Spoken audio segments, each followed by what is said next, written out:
Welcome back. Our last follow-up question on job creation for the youth comes from Mr. Tim Harris of the Democratic Alliance.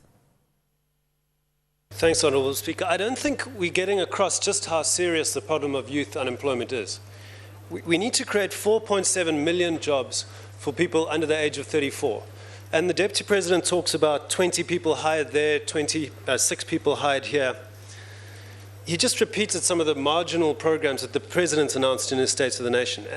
We could, of course, look to NEDLAC and their Youth Accord for ideas on creating youth jobs.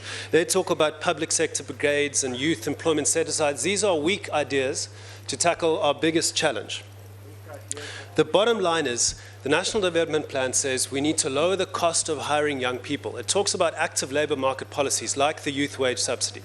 Now, last week the Finance Minister retabled the youth wage subsidy, but he called it the Youth Employment Tax Incentive, or the YETI, the YETI.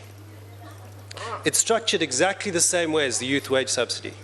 But COSATU responded to this budget saying, we reiterate our rejection of the youth wage subsidy as an incentive for employers to hire young people.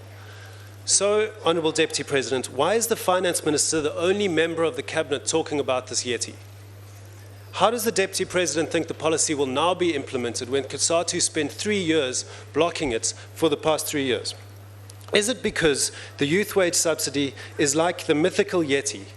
We all hear it exists, but nobody ever sees it.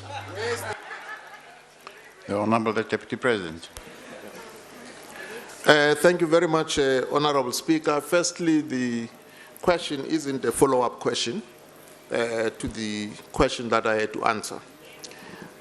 And that is why there would be a gap, because my response was not really about youth employment or unemployment, as it were. Order.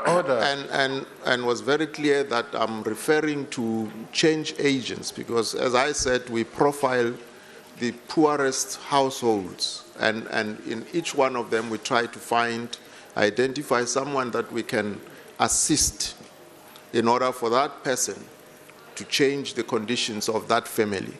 The broader question of youth unemployment is a tinderbox.